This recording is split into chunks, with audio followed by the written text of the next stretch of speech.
Hi everyone, and welcome back to Bedtime Story. Today we are reading The Phantom of the Opera, Chapter 6, and possibly 7 as well, depending on how long these chapters are. I believe Chapter 6 is pretty short, so we'll see how long it takes us to get through. As you can see, it is still light outside, but it's 8 o'clock at night. We're really in the height of summer now, I guess. I don't know.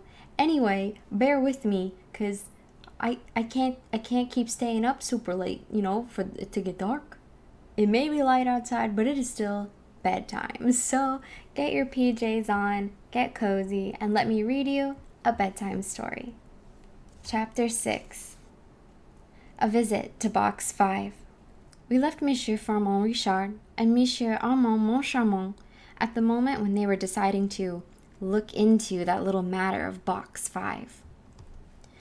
Leaving behind them the broad staircase which leads from the lobby outside the manager's office to the stage and its dependencies, they crossed the tray, went out by the subscriber's door, and entered the house through the first little passage on the left. Then they made their way through the front rows of stalls and looked at Box 5 on the grand tier. They could not see it clearly because it was half in darkness, and there were covers flung over the red velvet ledges of all the boxes. They were almost alone in the huge, gloomy house, and a great silence surrounded them. It was the time when most of the stage hands go out for a drink. The staff had deserted the boards for the moment, leaving a scene half set. A few rays of light, a wan, sinister light that seemed stolen from an expiring luminary, fell through some opening or other upon an old tower that raised its pasteboard battlements on the stage. Everything, in this deceptive light, adopted a fantastic shape. In the orchestra stalls, the drugget covering them looked like an angry sea, whose bluey-gray waves had been suddenly rendered stationary by a secret order from the storm phantom, whose name, as we know, is Adamastor.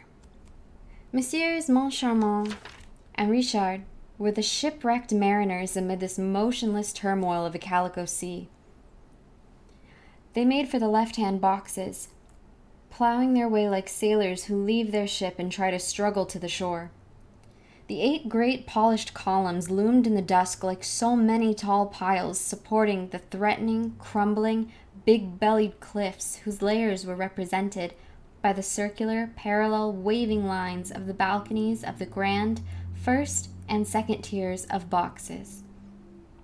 At the top, right on top of the cliff, lost in Monsieur Lenepveu's copper ceiling, figures grinned and grimaced, laughed and jeered at Messieurs Richard and Moncharmant's distress, and yet these figures were usually very serious.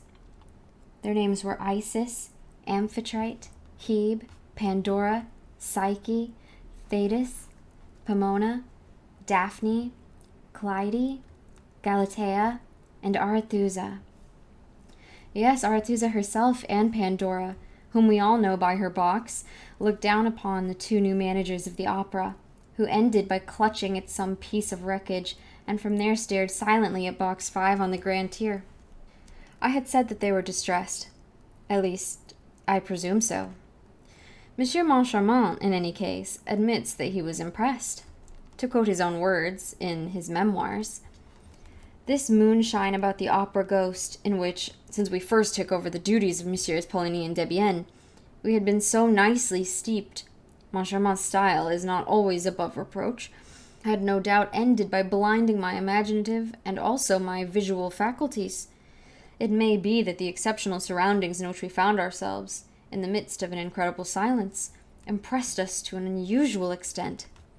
It may be that we were the sport of some kind of hallucination, produced by the semi-darkness of the theater and the partial gloom that filled Box 5. At any rate, I saw, and Richard also saw, a shape in the box. Richard said nothing, nor did I, but we spontaneously seized each other's hand. We stood like that for some minutes, without moving, with our eyes fixed on the same point, but the figure had disappeared. Then we went out, and, in the lobby, communicated our impressions to each other and talked about the shape. The misfortune was that my shape was not in the least like Richard's.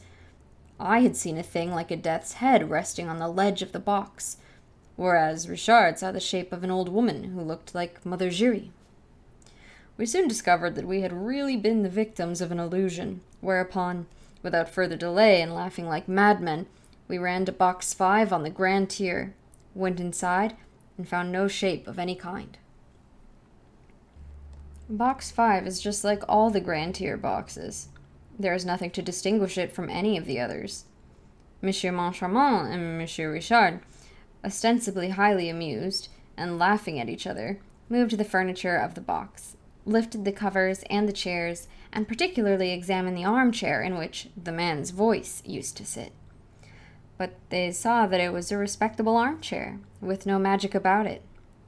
Altogether, the box was the most ordinary box in the world, with its red hangings, its chairs, its carpet, and its ledge covered in red velvet.